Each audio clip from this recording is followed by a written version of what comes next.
Should you buy MillerKnoll stock? Furniture company MillerKnoll was created in 2021 from the combination of Herman Miller and Knoll. The combined business includes many high-end office furniture brands. The business has had a difficult couple of years dealing first with COVID and then supply chain disruptions. The pandemic caused a shift in work-from-home trends, which is not ideal for an office furniture company like MillerKnoll. More recently, companies have been laying off workers and there's concern about the commercial real estate sector. Neither are good for office furniture sales. As you can see from the latest sales trends, orders are not showing much sign of growth and gross margins at 35% remain below pre-pandemic levels.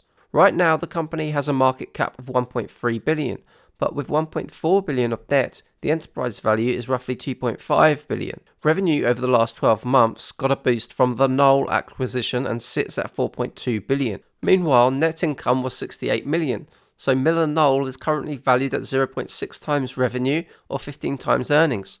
Long-term debt of 1.4 billion is 2.6 times EBITDA, so the company not only needs to manage sales but keep up with debt repayments. And CEO Andy Owen came under pressure last week after a leaked Zoom call showed her telling employees to forget about bonuses and to leave Pity City. This is not a good look and signals potential mismanagement.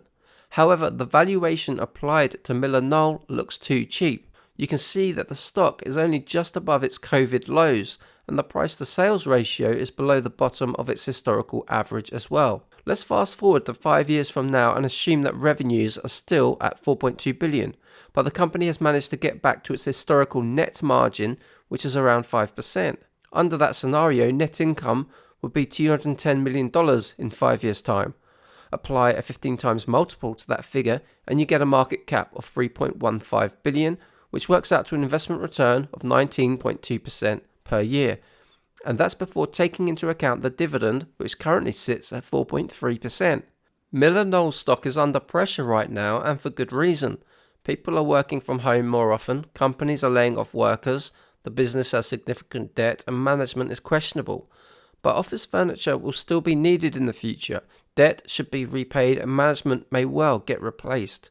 Moreover, prices of raw materials are coming down, which should help MillerKnoll's bottom line. Overall, I think there's a bit too much pessimism around the stock, and that's why I think it could be a good time to buy. But these are my personal opinions, not financial advice, and I do own some shares in the company. For more detailed investing ideas, visit our website, overlookedalpha.com.